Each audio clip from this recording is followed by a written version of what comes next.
I had just moved into the countryside property a few weeks ago, eager for peace and a break from the city. The house was old, creaky, and surrounded by overgrown woods on all sides. I bought it cheap from a quiet, reclusive man who looked relieved. The moment I signed the deed, as he handed over the keys, he said something strange. He looked at me dead in the eyes and said, "Don't dig behind the house, ever."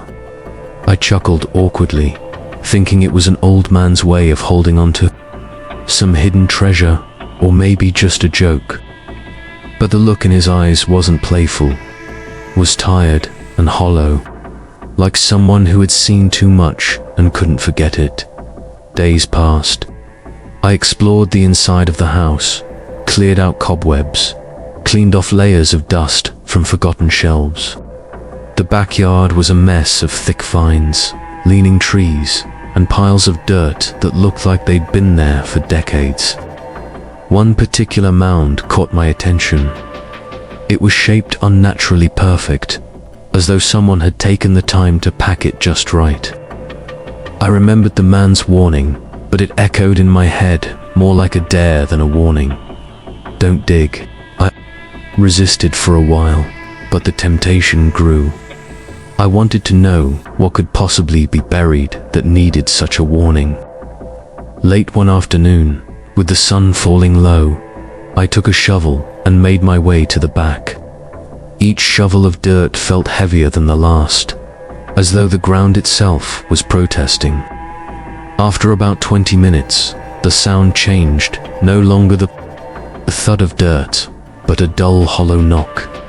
I cleared the rest with my hands, brushing away centuries of packed soil until I uncovered something I didn't understand. Bones, large ones, too large to be from any human I'd ever seen. The femur alone was longer than my arm. They were arranged in a circle, as if placed there deliberately. And at the center of that circle was a flat stone etched with symbols that looked ancient, almost tribal, but with angles that made my stomach twist. I felt lightheaded and backed away, heart thudding in my chest. I covered it back up hastily, soil falling from trembling hands, heart racing with something I hadn't felt before, dread. I didn't sleep well that night. The house felt different, colder, heavy. The wind outside was no longer gentle. It scraped against the walls like fingers. Every creak in the wood made me flinch. Then, around 3 a.m., I heard it knocking. 3 knocks from under the floorboards in the hallway outside my room. I sat up in bed, unsure whether I was still dreaming. But the knocking came again, louder, closer. My heart was thudding so hard I felt it in my throat. I got out of bed slowly, tiptoed to the door, and opened it just a crack. The hallway was dark, the moonlight filtering through the window at the end. Nothing seemed out of place. Then came the third knock right beneath my feet. I jumped back, slamming the door shut. I stayed in the corner of my room, eyes wide open, until the sun came up. The next morning, I inspected the hallway, tapping my foot along the floorboards. When I reached the spot where I heard the knocks, I felt a soft vibration beneath the wood, like something stirring below. The knocks returned the next night, and the one after. Always at the same time, always from the same spot. Sometimes there would be whispers, so faint I couldn't make out the words, but the tone was pleading, or maybe warning. I stopped sleeping altogether. The darkness behind my eyes when I blinked started to pulse, forming strange shapes that matched the ones carved into the stone I'd uncovered. On the 5th night, I made the mistake of going back to the mound. I had to see it again to make sure it was real. I dug quickly, frantic this time, like something inside me needed to look at it again, but the bones were gone. The stone remained, but now the symbols glowed faintly in the moonlight, as if absorbing something from the air. I felt something. Behind me, warm breath against my neck, but when I turned, there was no one. Only a tall, thin shadow at the edge of the tree line, motionless. That night, the knocking didn't come from under the floor. It came from inside the walls. And then, the basement, then the attic. Like whatever it was had grown bold and restless. I tried to leave the house the next morning, but the car wouldn't start. My phone had no signal. I stood in the living room, listening. Silence, until the knock came again. Right behind me, I turned. Slowly, the wall was breathing, moving in and out, faintly pulsing, and on the wood, 5 long indentations appeared, one by one, like invisible fingers pressing from the inside out. I locked myself in my room and haven't left since. The knocking never stops now. It follows me through the house. The walls are warm to the touch. And sometimes, when I put my ear against the floor, I hear something whisper my name from beneath. It arrived in a plain white envelope. No return address, no stamp, just slipped through the mail slot like any other letter. I opened it out of habit, assuming it was junk or some kind of promotion. But the handwriting on the folded paper inside made my hands freeze. It was mine, not just similar exact. The loops, the pressure points, the slight upward tilt at the end of every sentence. I knew my own handwriting like the back of my hand. But I never wrote this letter. The message was short, typed beneath the handwritten address. Do not open the door at midnight, no matter what you hear. I turned the letter over, half expecting it to be a prank or a mistake. But then I saw the date, 2 weeks into the future. My name, today's date, and a timestamp set for the 14th. I checked the back again, but there was nothing else. Just that message. For the rest of the day, the note clung to the edge of my mind. It felt ridiculous to even consider it. Time travel. A message from the future. It was clearly some elaborate joke. But the more I looked at it, the more it unsettled me. The letter smelled like the box I keep my old journals in, a faint, musty scent of paper and dried ink. And I never left those journals out in the open. They stayed locked away in my closet, untouched for years. As the hours ticked by, I found myself checking the time more often than usual. Midnight seemed too far away, yet also terrifyingly close. I tried to distract myself, watching TV, scrolling endlessly through my phone, but nothing held my focus. Every creak of the house felt louder, more deliberate. I even stood at my front door for a moment, wondering if I should lock it. Double-checked the latch, but that felt like giving in. At exactly 11:57 p.m. The house went silent, completely. No hum of the refrigerator. No traffic outside. Not even the usual groans of the old wooden frame. Just stillness. I checked the door again. Locked, deadbolt secure. I walked back to the living room and sat down, trying to ignore the pressure in my chest. Then, at 12:01 a.m., I heard the knock. It wasn't loud, just 3 soft, deliberate taps, like knuckles against wood right at ear level. I froze. The knock came again, followed by a voice. It was quiet, almost polite. "Hey, it's me. Open up." It was my voice. I stumbled back from the door, heart pounding. I hadn't spoken. I hadn't moved. Yet the voice was unmistakable, same tone, same rhythm. And then came a whisper from the other side. "I know you can hear me. Please, don't leave me out here." I backed into the hallway, staring at the door as it rattled slightly in its frame. Not from force, but as if someone were brushing their fingertips along it. Another knock, softer this time. I'm cold. I'm scared. You told me to wait. Don't break the loop. That phrase, break the loop. Something about it clawed at the back of my memory, like I'd heard it before but couldn't place where. I grabbed the letter and read it again, hoping for some hidden meaning. But it hadn't changed. Still the same message. Do not open the door at midnight, no matter what you hear. By 12:10, the knocking stopped, but the voice kept talking. It begged, pleaded, whispered. Things I didn't understand, names I didn't recognize, descriptions of places I'd never been. Sometimes it sounded angry. Other times, it sounded like it was crying. The longer I listened, the more it began to change. My voice started to distort, deepen, split into echoes of itself.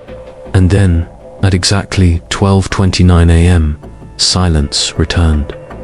I didn't sleep. I sat in my hallway, watching the door, waiting for something else to happen. Nothing did. Morning came, and with it, the world returned to normal. The streetlights flickered off, birds began to sing. My phone buzzed with work, emails. It was like nothing had happened at all. But the next night, the voice came again, and the next on, every night since, always at midnight, always asking to come in. Sometimes it pretends to be someone else, my mother, my brother, even friends I haven't seen in years. But it always slips back into my voice eventually. I don't open the door. I've come close once. I even touched the knob, hand trembling, heart in my throat. But something on the other side laughed when I did. Not a human laugh. A low, grinding sound, like rocks grinding together. Last night, I got another letter. Same handwriting, same paper. This one said, "Don't forget, one more night. If you open it, you take my place." The date on the letter is tomorrow. I don't know what happens after that. But I think I've been here before. I think I wrote the first letter, and I think someone else opened the door. It began with the mirrors. At first, it was just fog appearing without cause, even when I hadn't used the bathroom. I'd walk past the hallway mirror and find the glass misted over, despite the air in the house being cool and dry. I wiped it with my sleeve the first few times, assuming it was some bizarre humidity issue, but then the handprints began to appear. Small, human-shaped prints, pressed against the inside of the glass. I stared at them, half expecting them to vanish like condensation normally would. But they didn't. The smudges stayed even after I tried to clean them off. The first time I noticed them, I thought maybe I'd pressed my own hands there at some point. But the prints didn't match. My fingers didn't align. These prints were smaller, thinner, and the position was strange, like someone had been leaning against the mirror from the other side. I even measured the height. The prints were about 5 feet off the ground, level with my chest. They didn't make sense. I live alone. No one else has keys. I don't get visitors. My bathroom mirror fogged up the same way 2 days later, and when I went to wipe it, a single handprint appeared, slowly, as if it had just been placed there. I froze, watching it form on the other side of the glass. My heart pounded. There was no sound, no movement, just that eerie, deliberate print pressing from the inside out. I backed out of the bathroom and closed the door. I didn't sleep that night.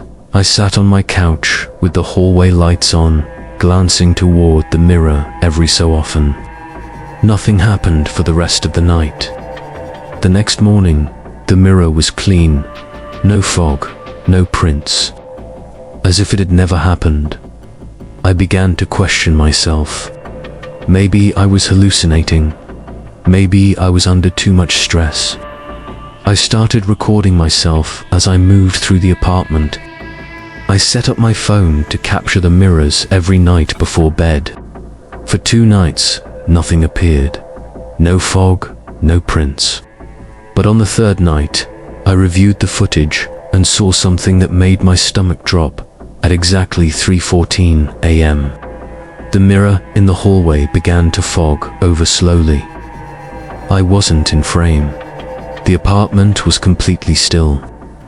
Then, from the center of the mirror, a pair of handprints emerged, followed by the faint outline of a face. It pressed against the glass like it was trying to push through. The face didn't resemble anyone I knew. It was pale, with wide, expressionless eyes and no mouth. Just empty skin stretched where the lips should have been. The face lingered for 12 seconds before fading back into the fog. I replayed the footage over and over. I didn't know what to do. I didn't want to look into the mirror anymore. I avoided it. I covered the hallway mirror with a towel, then the bathroom mirror with newspaper. But the fog continued. Even with the covers, moisture collected just in the shape of hands. Every mirror, every reflective surface, my kitchen faucet, my laptop screen, even my TV. One night, I was brushing my teeth and turned to spit into the sink. When I looked up, the bathroom mirror was completely clear, but my reflection didn't move. I blinked and it didn't blink back. I stepped away in panic. My reflection remained frozen for a moment, then slowly raised its hand and placed it on the glass. A second later, it faded, as if melting backward into the mirror. I left the apartment that night and checked into a motel. I didn't care about the cost. I just needed space, a place without mirrors. But even there, the nightmares followed me. I dreamed of rooms full of mirrors, each one showing versions of myself that didn't belong to me. Some were grinning, some were crying. One was scratching the glass from the inside, desperate to get out. I returned home the next day and found a message etched into the fog on my bedroom mirror. It said, "You're almost ready." That night, the mirrors didn't fog. They reflected normally, calmly. But when I passed by them, I noticed movement, not in my world, but behind the glass.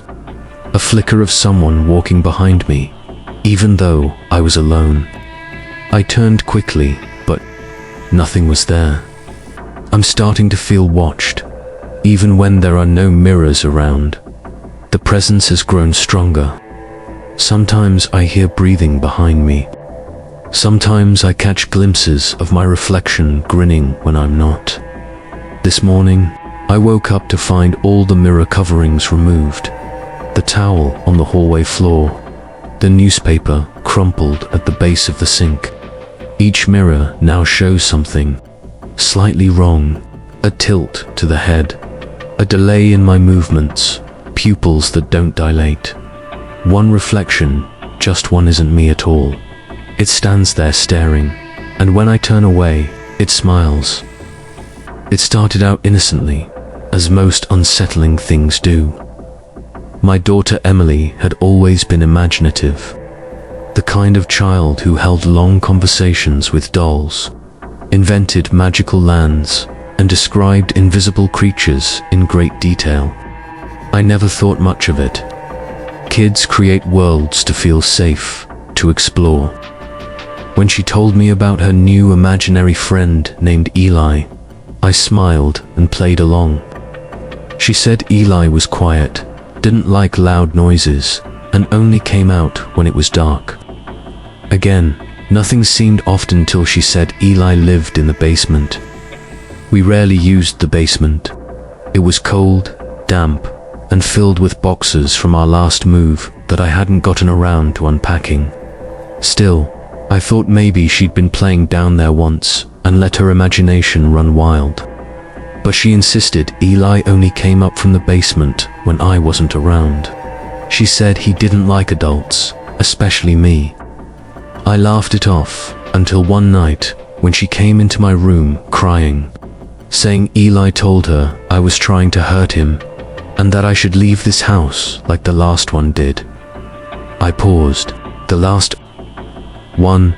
When I asked her what she meant, she just looked down and said, "The man who used to live here."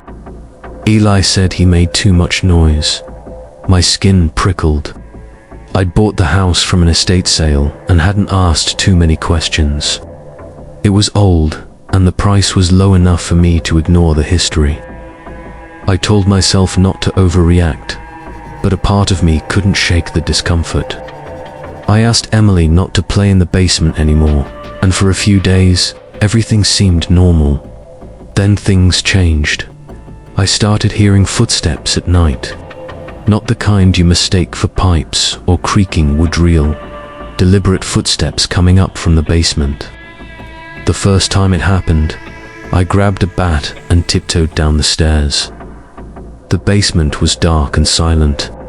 I turned on the light, but nothing seemed out of place. Still, I could have sworn I heard soft breathing just before I opened the door.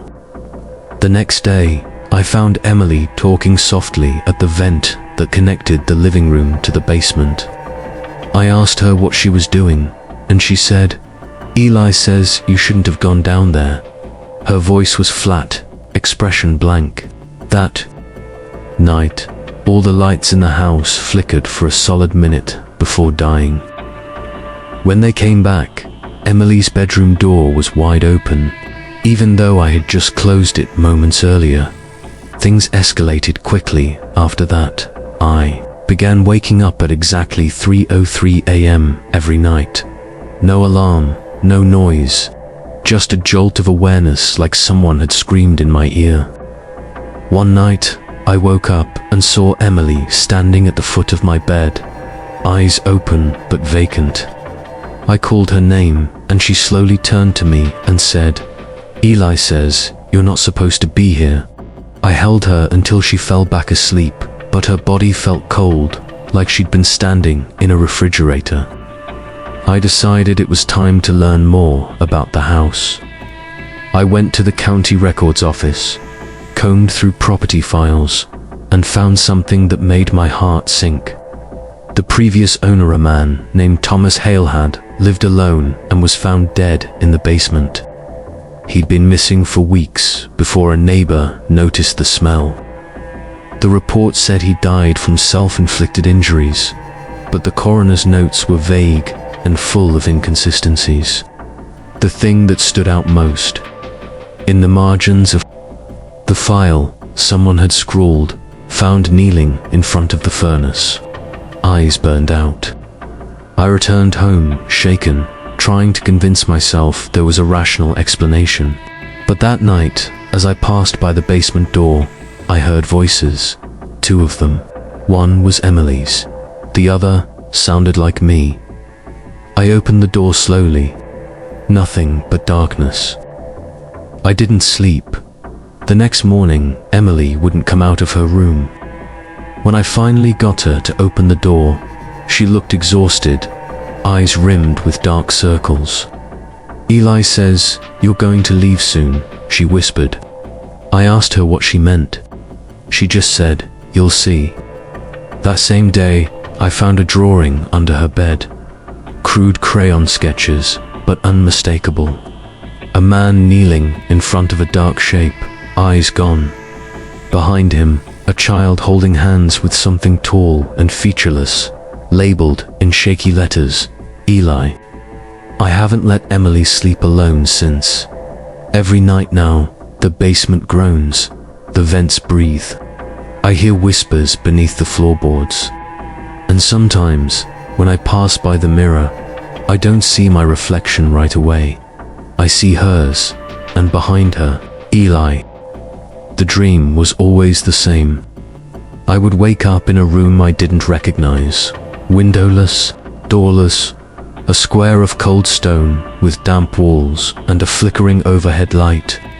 The floor would be flooded ankle deep in water, and no matter how many times I screamed or pounded the walls, no one heard me. The water would rise slowly, almost unnoticeably at first, creeping up my legs inch by inch as panic built in my chest. I never saw where the water came from, it just existed, and it wouldn't stop. I would claw at the walls, gasping, trying to stay afloat, until I was completely submerged, watching the light above dim until everything went black. Then I'd wake up, breathless, heart pounding, tangled in sweat-soaked sheets. I convinced myself it was stress. Work had been brutal. My nights were restless. Nightmares weren't exactly uncommon. But something about this dream lingered. The sensations stayed with me after waking the cold, the pressure of water in my lungs, the weight of helplessness like a second skin. Still, I dismissed it. Until the morning, I stepped out of bed and felt water beneath my feet. The carpet was soaked, not damp, soaked, as though someone had poured buckets across the floor. My sheets were wet too, clinging to my skin with that same cold, heavy moisture. I remembered from the dream. I stared at the mess, heart racing. There had been no leaks, no broken pipes, no rain. My window had been closed all night. I checked every corner of the room, then the bathroom. The hallway, everything was dry except my bed and the floor around it. I called in sick and tried to push it from my mind, but it happened again. 3 nights later, same dream, same water, same panic. Only this time, when I woke, there was a message. Scrawled across the bathroom mirror in the fog of condensation were 4 words. You're almost out of time. I didn't shower that morning. I just stared at the mirror for a long time, trying to understand what was happening. I lived alone. I kept my doors locked. I checked them 3 times before bed. No one else could have been in my apartment. I wiped the message clean, told myself it was sleepwalking or some strange subconscious habit. But I didn't believe it. The dreams grew worse, more vivid, more cruel. I stopped waking up in time. In them, I'd slip beneath the water's surface, fighting to breathe as unseen hands pulled me deeper. And when I woke, I'd choke on air like I'd actually drowned. My pillow was wet every time. And that wasn't all. My bathroom mirror stopped showing my reflection correctly. At first, the image lagged slightly behind me, then it began warping, like the glass itself was bending under pressure. One night, I dreamt that I reached the ceiling of the room, just as the water covered it. I remember taking one last breath, staring at the flickering light, and seeing something watching me from beneath the surface. Not a person, not a creature, a shape, dark and shifting, with glowing eyes like twin moons. It didn't speak, it didn't move, but I knew it had been waiting, and I knew it was getting closer. I woke up screaming, drenched again, but this time there were muddy footprints leading from my bed to the bathroom. My feet were clean. I didn't even need to check to know what was on the mirror. This time, it said, tomorrow. I didn't sleep that night. I turned on every light, sat in my living room with coffee and a baseball bat, heart thudding with every creak and groan of the apartment. But around 3:33 a.m., the lights flickered, then went out. The hallway filled with the sound of rushing water. Not dripping, rushing, like a river smashing through walls. I ran to the bedroom, but it was already soaked. Water seeped through the walls like blood through fabric. The bed trembled. My mirror shattered. The air grew so heavy I could barely breathe. Then I saw it, standing at the edge of my room, wet footprints forming beneath it as it approached. Tall, formless, but dragging the darkness of the dream world with it. A shadow made of drowning screams and rising tides. It raised one hand, and the walls groaned like they would collapse. I shut my eyes.